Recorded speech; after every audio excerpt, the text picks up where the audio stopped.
For 15 years, Bye. I'll see you Daniel later. Cole thought he was the luckiest man alive. He had a beautiful wife. Don't forget your keys. Anita, a woman with laughter that could melt ice, and 3 adorable children who called him Daddy with all the love in the world. Every morning, Daniel would wake up before sunrise, kiss Anita on the forehead, and whisper, "You and these kids are my reason for breathing." Then he'd head to his job as a civil engineer, building homes for others, not knowing his own was built on lies. Their home was always filled with laughter.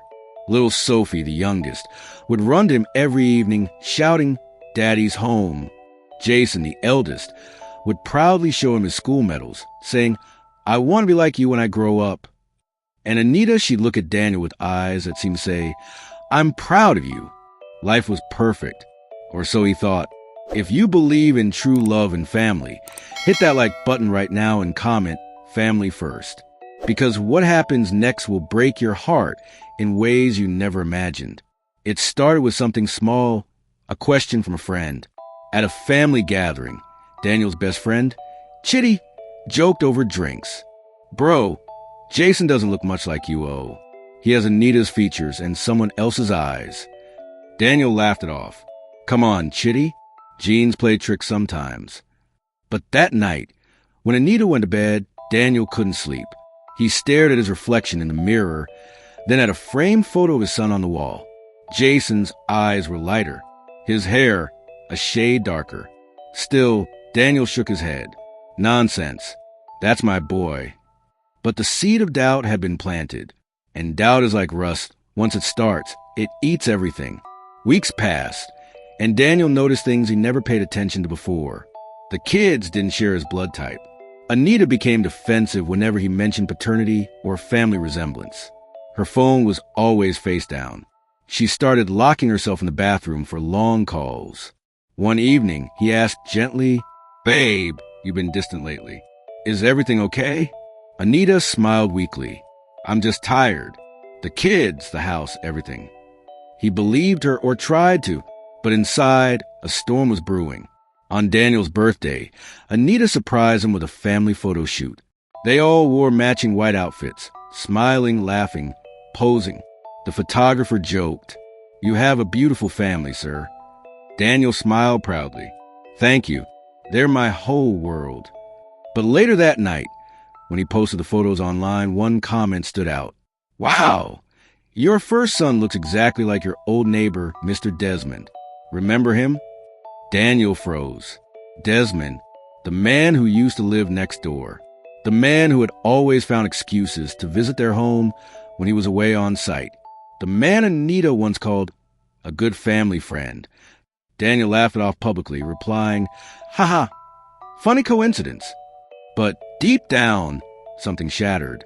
A few weeks later, Daniel's company organized a free DNA ancestry testing program for employees and their families. It was meant to be a fun, team-building exercise, tracing family roots. Daniel thought, maybe this will finally clear my mind. So, without telling Anita, he submitted samples for himself and his 3 kids. 2 weeks later, the results arrived in his inbox. He opened it casually at work, sipping coffee. But as his eyes scanned the lines of text, his hand began to tremble. Probability of paternity, 0.00%. Probability of paternity, 0.00%. Probability of paternity, 0.00%. The cup dropped. Coffee spilled across his desk. He couldn't breathe. His vision blurred. All 3, none of them, were his. Daniel sat there for hours, staring at the screen. He replayed every memory, every birthday, every bedtime story, every "I love you, Dad." All lies? He wanted to scream. He wanted to die. But most of all, he wanted to know why. That night, Daniel came home quietly. How could you do this to me, to us? The kids ran to him, but he didn't open his arms. He just looked at them, and his tears fell. Anita smiled nervously. "What's wrong, honey?" He handed her the DNA papers. "Explain this." Her face went pale. She stammered, "Daniel, I can explain." 3 children, Anita? 3, he shouted. 15 years of my life. You looked me in the eyes every day and let me believe they were mine. The children stood by the doorway, confused, crying. Sophie whispered, "Daddy, why are you shouting?" He couldn't answer. He just walked out into the cold night. He gave his love, his money, his soul, and got betrayal in return. If your heart aches for Daniel, type heartbreak in the comments right now, and don't forget to subscribe, because this story will break your heart even deeper. The truth behind Anita's betrayal is darker than you can imagine. The next morning, the sun rose like nothing had happened. But inside Daniel's heart, everything was dead. He hadn't slept. His eyes were swollen. He sat alone in his car, watching people hurry to work, wondering how their lives could look so normal when it had fallen apart overnight. He thought of leaving, vanishing. But then he remembered the children. They weren't his, but they still called him Daddy. He couldn't just disappear. After hours of silence, he finally went back home. The house was quiet, too quiet. Anita sat at the dining table, her eyes red from crying. In front of her were the DNA test papers, crumpled from where she had clutched them all night. Daniel spoke first, his voice shaking but calm. "Tell me the truth, Anita, who is their father?" She didn't answer immediately. Tears rolled down her cheeks. She whispered, "Daniel, it wasn't supposed to happen this way." Daniel's heart pounded as she began to speak. 15 years ago, when Daniel was always away, working long hours, sometimes gone for months on construction sites, Anita felt lonely, abandoned. Their marriage was strong on the surface, but underneath, cracks had begun to show. And then came Desmond, their old neighbor. He was charming, always available, always ready to listen when Daniel wasn't around. Anita continued, sobbing, "It started with innocent conversations. He made me feel seen again. Daniel, I didn't mean to fall.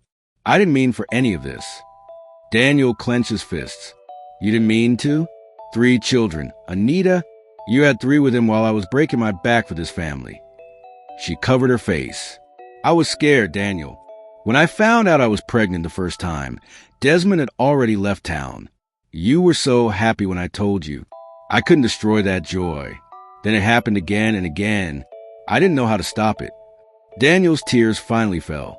He whispered, "So every 'I love you' was a lie?" Anita shook her head desperately. "No, I loved you, Daniel. I still do. Desmond was a mistake. But you were my home. You were the man who made me feel safe. I swear it." Daniel stood up slowly, breathing hard. "You don't love someone and destroy them. Anita, you don't." Days turned into weeks. The tension in the house became unbearable. Daniel barely spoke to anyone. He'd leave early and return late, avoiding eye contact with the children. But kids are perceptive. They feel silence deeper than words. One night, Jason, the eldest, walked into Daniel's room quietly. "Dad," he whispered, "Mom's been crying every night. What's going on? Did I do something wrong?" Daniel's throat tightened. He wanted to lie. He wanted to protect him. But the boy deserved the truth. He took Jason's trembling hands and said softly, "No, son, you didn't do anything wrong. You're innocent. You're a good boy." Jason frowned. "Then why are you sad?" Daniel closed his eyes. "Because sometimes adults make mistakes that hurt everyone." Jason hesitated. "Even if I'm not your real son, would you still love me?" Daniel froze. The words hit him like a knife. He looked at Jason, this boy he had raised, loved, protected, and saw not betrayal but innocence. Tears streamed down his face as he hugged him tightly. "You are my son, Jason. Blood doesn't change that." They both cried quietly.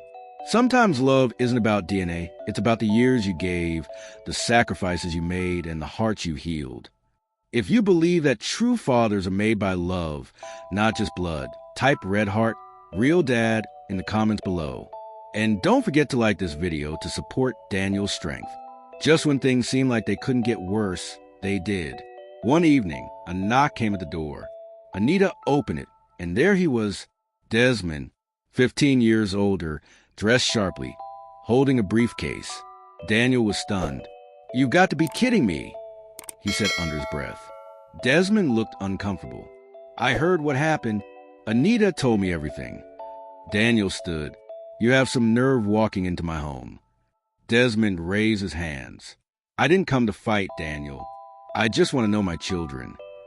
The word might echo like thunder. Daniel's fist tightened. Your children? You didn't raise them. You didn't hold them when they cried. You didn't bleed for them. Desmond replied coldly. Still, they deserve to know their real father. Anita stepped in, panicking. Desmond, please don't do this now. Daniel turned to her. You told him? You let him come here.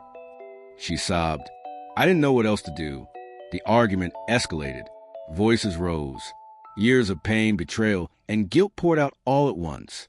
Daniel yelled, I gave you everything, and you let another man take the only thing I had, my family. Anita cried uncontrollably. I was wrong, Daniel. But please, don't let the children suffer because of my sins. Desmond, trying to appear calm, said, Maybe it's best if I take them for a while. They deserve to know the truth. Daniel stepped forward, trembling with rage. Touch them, and I swear you'll regret it. The room fell silent.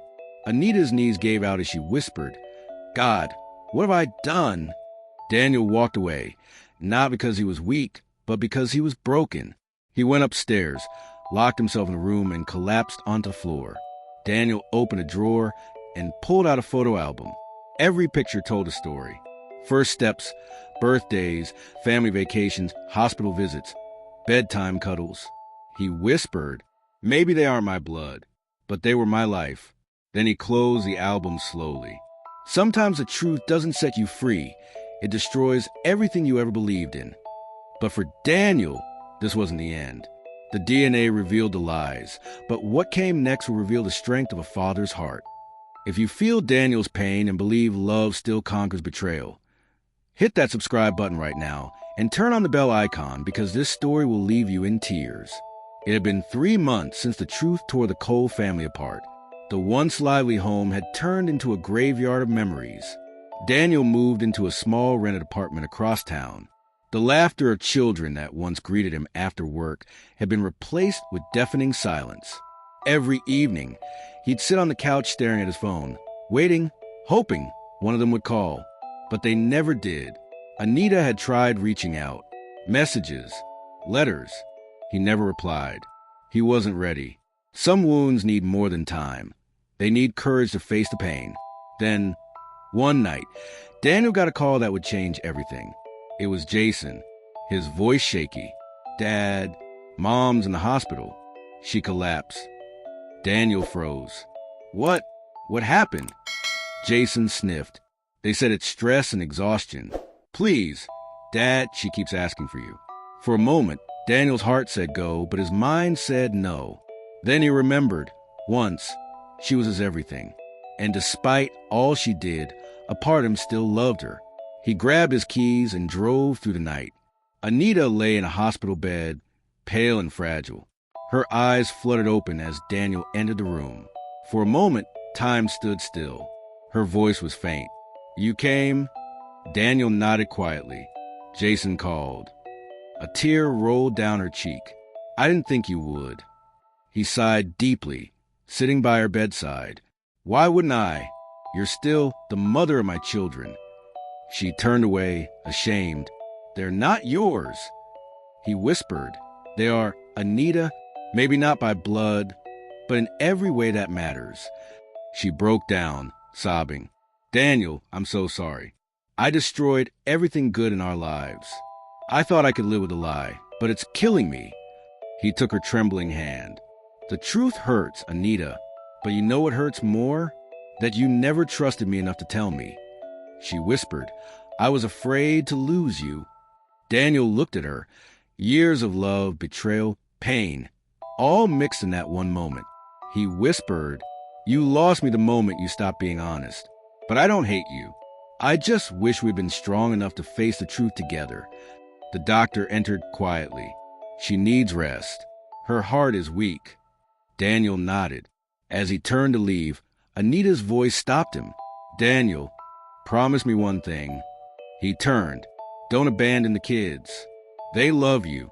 They need you more than ever. He swallowed hard. I never stopped loving them, Anita. A week later, Daniel invited the children to his apartment. It was awkward at first. Sophie clung to her doll. Jason avoided eye contact, and little Emma sat quietly, watching him. Daniel smiled faintly. It's been a while, huh? Jason nodded. Mom said you'd never want to see us again. Daniel took a deep breath. She was wrong. I may not have given you life, but you gave mine meaning. Sophie's eyes filled with tears. So you're still our daddy? He knelt down, pulling them close. Always. DNA can't change love. They all cried, the kind of cry that cleanses wounds words can't reach. Because fatherhood isn't written in blood, it's written in the heart. If this moment touched your soul, comment, "Broken heart love is stronger than blood," below, and hit the like button to support fathers who love beyond betrayal. Just as life began to find balance again, Daniel got an unexpected visit. Desmond. He looked uneasy. Daniel, I didn't come to cause trouble. Daniel crossed his arms. Then why are you here?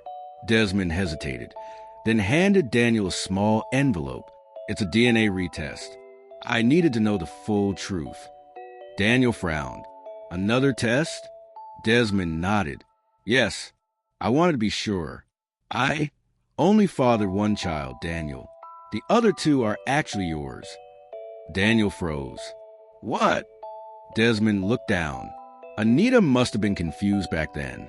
I'm sorry. Daniel tore open the envelope, his hands shaking. Inside, the report confirmed it. Jason and Sophie were biologically his. He collapsed onto a chair, tears falling freely. Oh my God! For 15 years, he had loved them like his own, not knowing two truly were. And now, after all the pain, the truth had finally come home. He looked at Desmond, voice breaking.